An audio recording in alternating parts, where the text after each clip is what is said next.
c'est quoi le bonheur? Est-ce que ça veut dire accumuler plein de moments intenses? Est-ce que c'est autre chose? Sachez qu'en philosophie, on définit le bonheur comme un état de satisfaction stable et durable. Et c'est évidemment à distinguer du plaisir, qui est la satisfaction d'un désir et qui par conséquent est instable et bref. Il disparaît rapidement. Bon, eh bien, dites-vous bien que le bonheur pour Schopenhauer, c'est du bullshit. C'est un leurre absolu.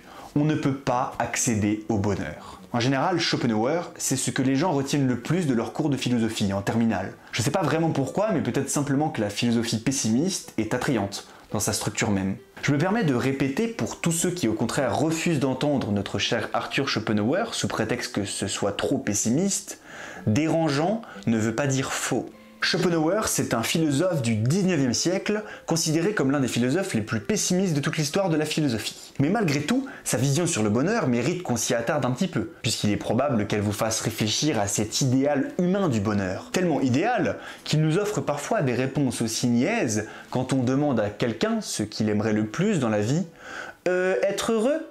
Ok, merci. Pour comprendre Schopenhauer, il faut déjà se pencher sur sa qualification du monde. Pour lui, toute chose est une représentation ou une volonté. C'est d'ailleurs le titre de son ouvrage le plus célèbre, Le monde comme volonté et comme représentation, sorti en 1818. La représentation, c'est la manière dont on perçoit les choses, puisque le philosophe est d'accord avec Kant pour dire qu'il existe un noumen, le monde tel qu'il est vraiment, et un phénomène, le monde tel qu'on le voit par notre propre rapport aux choses.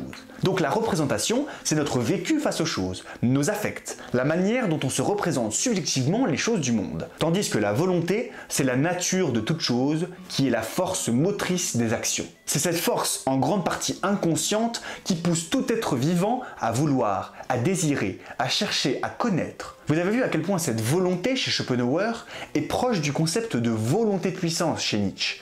Et ce n'est pas tout à fait anodin. Nietzsche adhérait à la philosophie de Schopenhauer pendant un certain temps, jusqu'à s'en détacher entièrement à cause de son refus de la vie. Bref, la volonté, c'est ce qui nous pousse à désirer. Ce qui amène mes désirs, c'est ma volonté, cette force invisible. Problème étant que cette volonté est constante. Elle ne s'arrête jamais, elle m'anime toujours, elle m'envoie toujours plus de désirs que je vais évidemment combler plus ou moins rapidement pour me sentir mieux. La volonté est toujours en mouvement.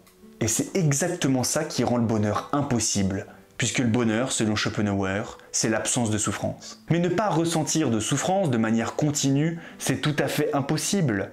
Et quand on pense être heureux, c'est juste parce qu'il y a une pause dans notre souffrance. Et c'est là qu'on va parler du fameux pendule de Schopenhauer. On ne peut pas être heureux, d'accord. Mais pourquoi? Parce que la vie oscille sans cesse comme un pendule entre la souffrance et l'ennui. Bon, je désire quelque chose, le nouvel iPhone. Je souffre de ne pas l'avoir. Je suis dans le manque, je suis en attente continuelle de pouvoir réaliser ce désir qui ne se réalise pas. Puis enfin, un jour merveilleux, je me procure cet iPhone. Boum, satisfaction. Mais satisfaction éphémère.